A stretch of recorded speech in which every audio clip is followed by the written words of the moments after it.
You ever notice something in the Caribbean after every hurricane? The wind blows, roofs fly off, people lose everything, and then the money start flowing in. Insurance money, disaster relief money, international donations, CDB money, housing recovery funds, telethons, concerts, fundraisers, even regional partners send help. Foreign governments wire in assistance, and I talking about millions. But fast forward a year, 2 years, and people still living under blue tarpaulin, still sleeping in tents, still waiting on a house, still waiting on help. So the question the Caribbean people asking is simple.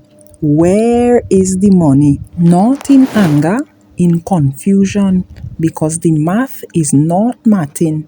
We saw the big concerts, we saw donation drives, we saw the emotional speeches, we saw leaders on TV saying help is on the way.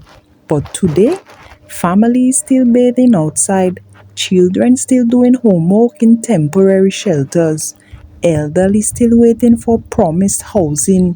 And here now, the people even said if they get the materials, they will start to work on their own house. So while many of these leaders and politicians are comfortable, air conditioned offices, government vehicles, security, travel, so again, we asking, where is the money?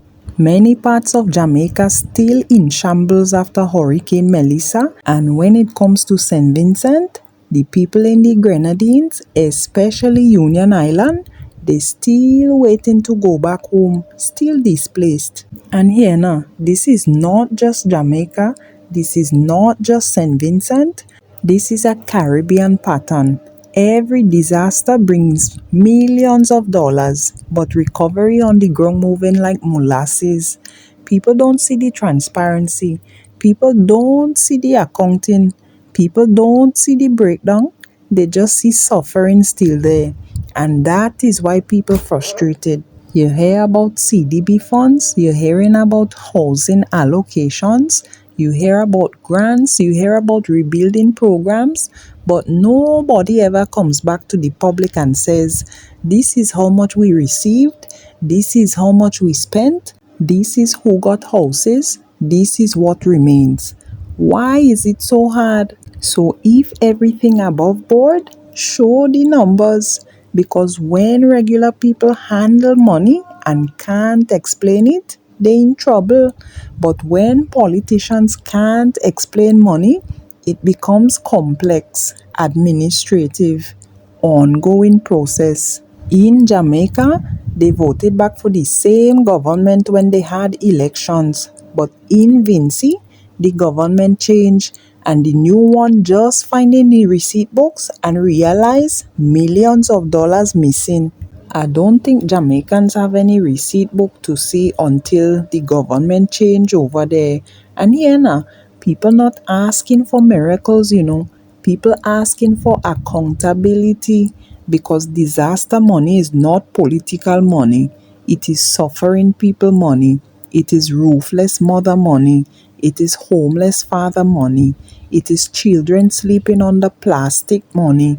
And that money must be tracked to the last cent. The Caribbean people waking up slowly in any case. They're not just clapping at speeches anymore.